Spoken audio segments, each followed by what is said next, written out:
Olá, queridos irmãos, aqui é o presbítero André Sanches e eu recebi mais dúvidas de vocês. Dúvida na tela.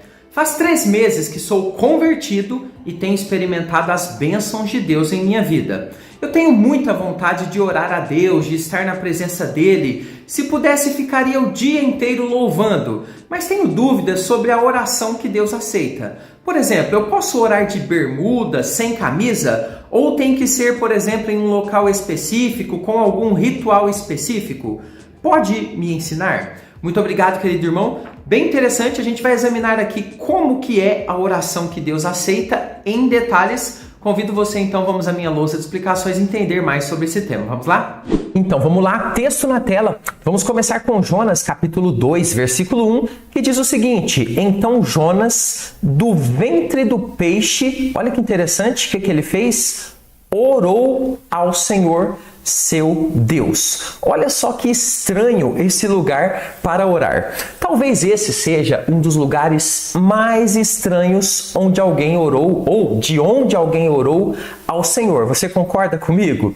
E o mais interessante é que a oração de Jonas naquele contexto, ela foi ouvida. Sim, o Jonas, ele desobedeceu a Deus, ele se arrepende da sua desobediência, ele ora, Deus ouve a sua oração e o Senhor o livra daquele momento terrível e doloroso que ele passou quando foi ali tragado, então, por um grande peixe.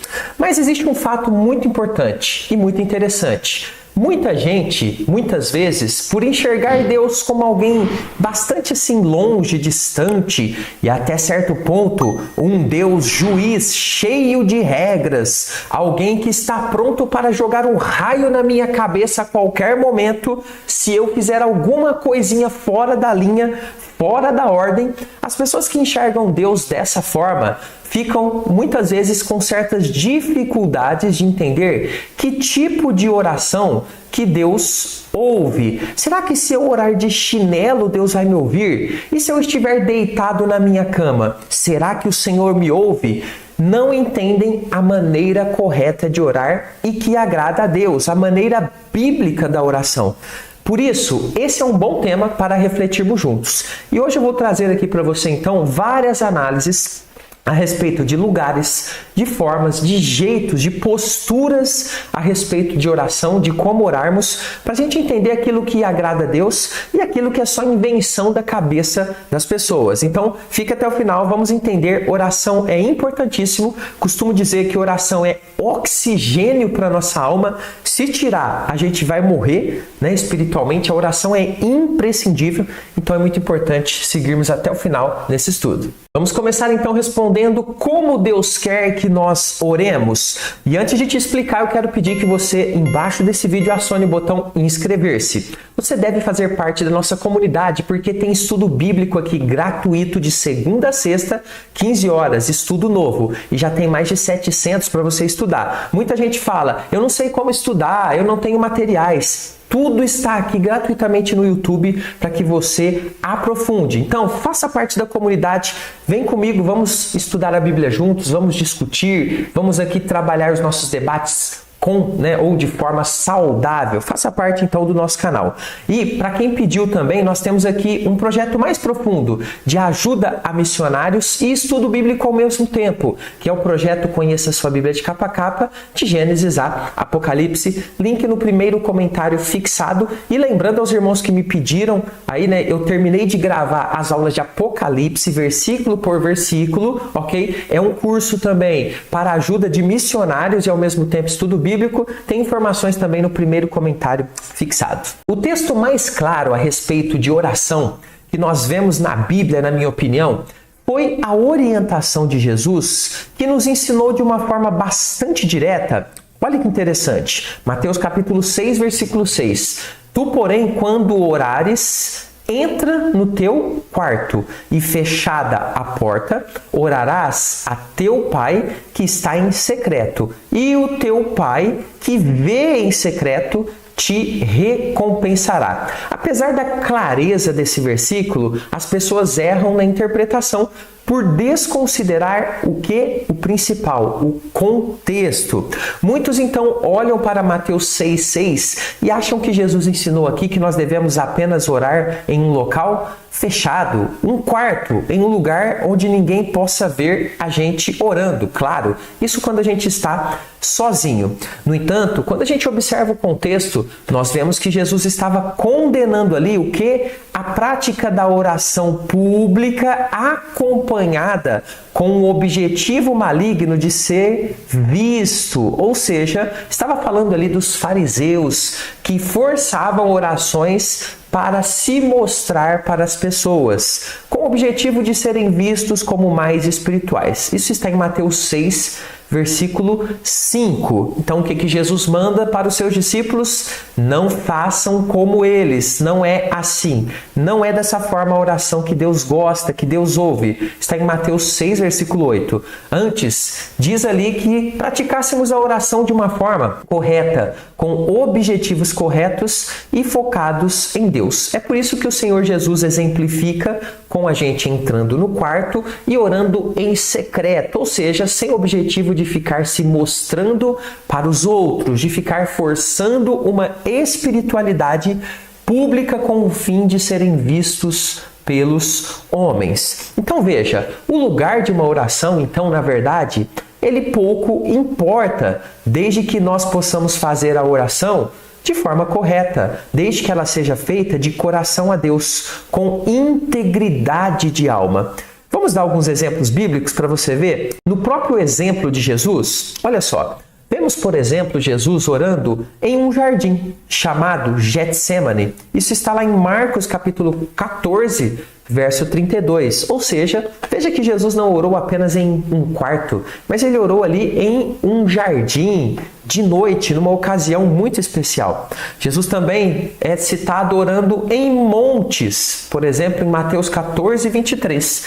Jesus também é citado orando diante do túmulo de Lázaro, lá em João 11, 41. Jesus vai até o túmulo e diz ali para Lázaro: vem para fora. Então observe que aqui Jesus está orando em diversos locais e em diversas ocasiões. E Jesus orou também pregado, inclusive na cruz, como está em Mateus 23, 34.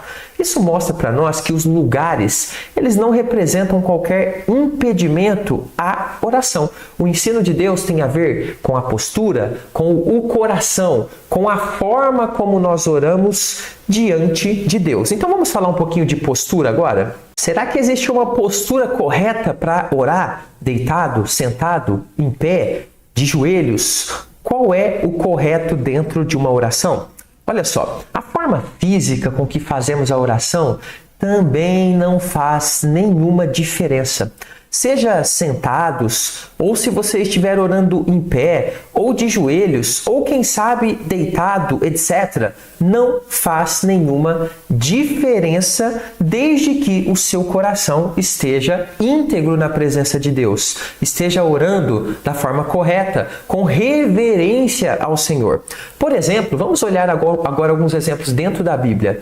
Esdras é citado aqui orando prostrado de joelhos, lá em Esdras 10, versículo 1.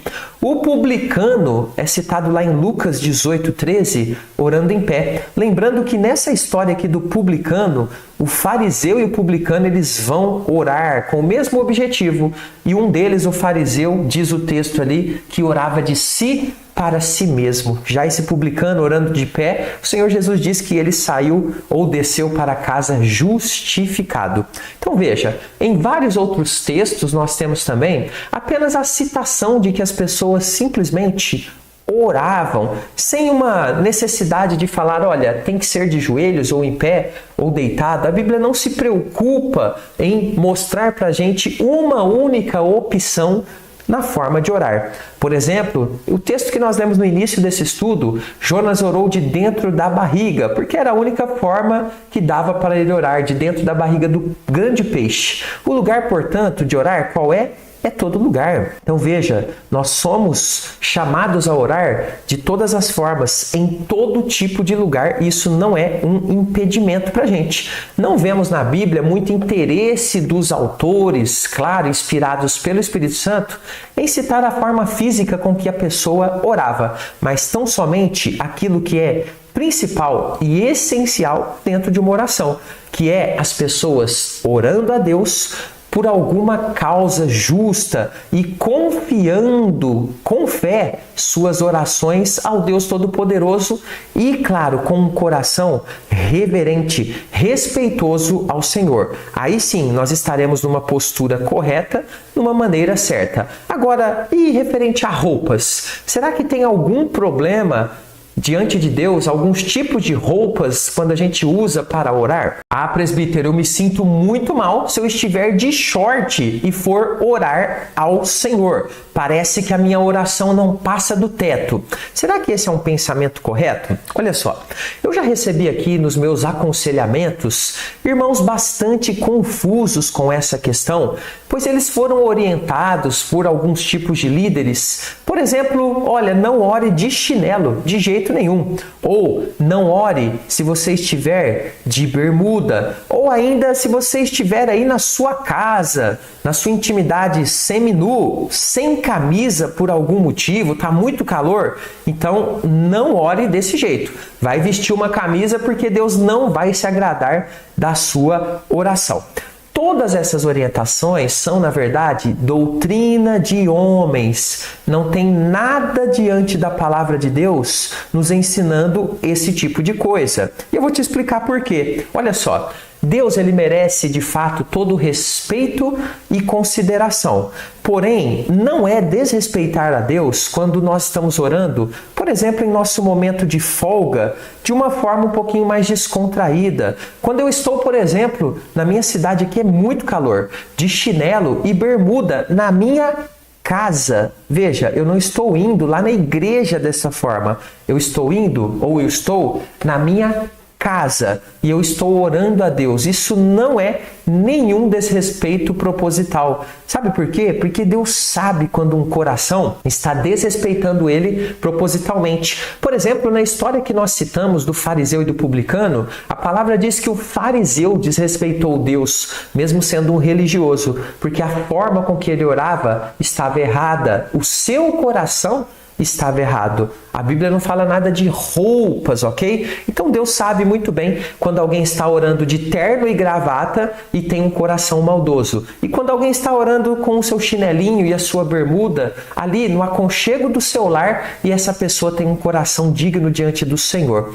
Evidentemente, é importante aqui abrir um parênteses que você não vai à igreja, por exemplo, publicamente ficará ali sem roupas para orar. Não é isso que eu estou dizendo, né, irmãos? A gente tem coerência. A igreja é um ambiente que exige ali uma roupa adequada, mas dentro da minha casa, em um momento de descontração, em um momento da minha intimidade, eu posso de fato orar da forma que eu desejar, com o coração respeitoso ao meu Deus. E nada impede também de eu colocar mais roupas se eu achar assim necessário. Então, orar em nossa intimidade não exige roupas formais. Sabe por quê? Deus nos vê totalmente despidos. Ou você acha que quando você está lá dentro da sua casa, só você com a sua esposa, ali, né, Deus não te vê como você é de fato. Deus vê o nosso coração. Deus vê tudo como nós somos, principalmente o que há dentro de nós. O Salmo 139 diz que o Senhor consegue ver, inclusive, a palavra que nem chegou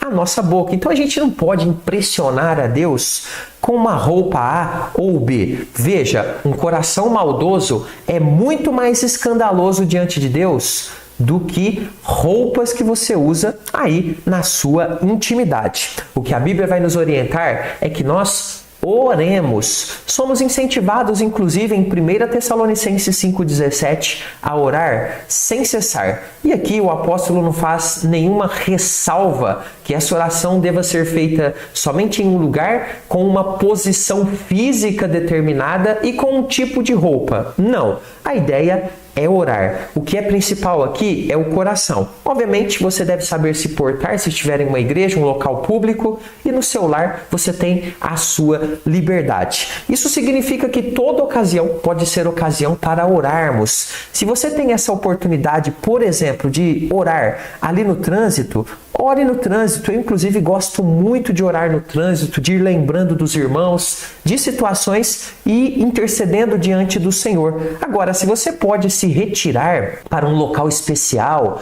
e orar como Jesus gostava muito de fazer, faça isso também. O seu quarto de oração, o seu cantinho. Eu tenho aqui o meu escritório onde eu posso orar. Eu gosto aqui de, no comecinho da manhã, 5 da manhã, fazer as minhas orações. É bênção do Senhor. Agora, se você não tem muitos momentos, você trabalha bastante, né? O seu trabalho é um local difícil para você fazer suas orações, por exemplo, você pode orar enquanto trabalha, em um momento ali de folga, enquanto você cozinha, etc. Não tem impedimentos. O mais importante é ter uma vida de oração fervorosa, de fé, de reverência, de confiança no Senhor. Esse é o incentivo que a Bíblia nos dá, pois a oração é muito proveitosa para a vida do crente. Saia dessa prisão que muitos líderes têm colocado as pessoas, né, de querer ficar determinando. Então, se eu quiser ali tomar um banho e orar enquanto eu estou tomando banho, eu não posso porque eu estou nu. Ora, o Senhor nos vê como nós somos, dentro do coração, a nossa mente, todos os nossos pensamentos. Você acha que Deus vai ficar impressionado com a sua intimidade de você ali num banheiro fechado nu orando? Não faz nenhum sentido. Bom, para você que quer ir mais a fundo, quero lembrar, link no primeiro comentário fixado do nosso curso Conheça Sua Bíblia de Capa a Capa e curso de Apocalipse. E voltando aqui ao tema de oração, eu quero te mostrar agora os 3 inimigos da oração que você e eu precisamos vencer ainda hoje. E não é inimigo fácil, não. Eles querem destruir nossa vida de oração. Clique aqui, assista esse vídeo. Até o próximo. Fica com Jesus.